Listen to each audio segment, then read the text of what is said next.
নমস্কার বন্ধুরা, আপনারা দেখছেন বাংলা নিউজ 099। তৈরি হয়ে গেল নিম্নচাপ, ফের টানা ভারী বৃষ্টি হবে দক্ষিণবঙ্গে। পূর্বাভাসের মতেই সাগরে তৈরি হয়ে গিয়েছে নিম্নচাপ। তবে স্বস্তির খবর হলো প্রত্যক্ষভাবে পশ্চিমবঙ্গের উপর এই নিম্নচাপ কোনোভাবে প্রভাব পড়বে না।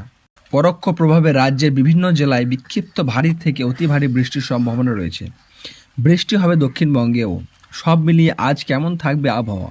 বৃহস্পতিবার দক্ষিণবঙ্গের উত্তর 24 পরগনা, দক্ষিণ 24 পরগনা, কলকাতা, হুগলি, হাওড়া ও পূর্ব মেদিনীপুর, ঝাড়গ্রাম, পশ্চিম মেদিনীপুর, পশ্চিম বর্ধমান ও পূর্ব বর্ধমান এবং বাঁকুড়া, পুরুলিয়া, নদিয়া, মুর্শিদাবাদ এবং বীরভূমের সব জেলাতেই ভিজতে পারে।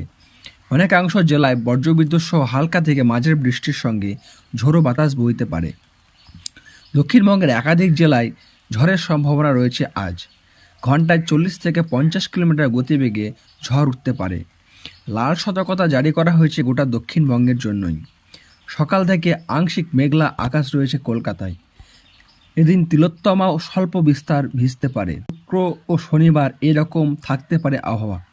শুক্রবার দক্ষিণবঙ্গের সব জেলাতেই বজ্রবিদ্যুৎ সহ হালকা থেকে মাঝারি বৃষ্টির সম্ভাবনা রয়েছে।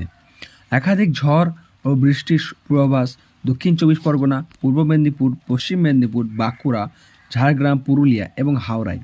এই জেলাগুলিতে জারি রয়েছে সতর্কতা। শনিবার ও রবিবার হালকা থেকে মাঝারি বৃষ্টি চলবে।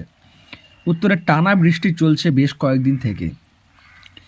এদিন বৃষ্টির সম্ভাবনা রয়েছে দার্জিলিং, কালিম্পং, জলপাইগুড়ি, আলিপুরদুয়ার এবং কোচবিহার। কিছু অংশে হলুদ সতর্কতা জারি করা হয়েছে সব জেলায়। বাকি উত্তর দিনাজপুর, দক্ষিণ দিনাজপুর এবং মালদায় বজ্রবিদ্যুৎ সহ হালকা থেকে মাঝারি বৃষ্টি হতে পারে।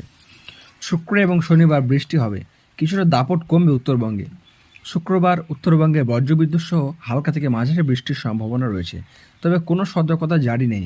এবং আপনি এই ভিডিওটি কোথা থেকে দেখছেন তা অবশ্যই কমেন্টে জানাতে ভুলবেন না, এবং আপনাদের ওখানকার আবহাওয়া কেমন রয়েছে সেটাও জানাতে ভুলবেন না।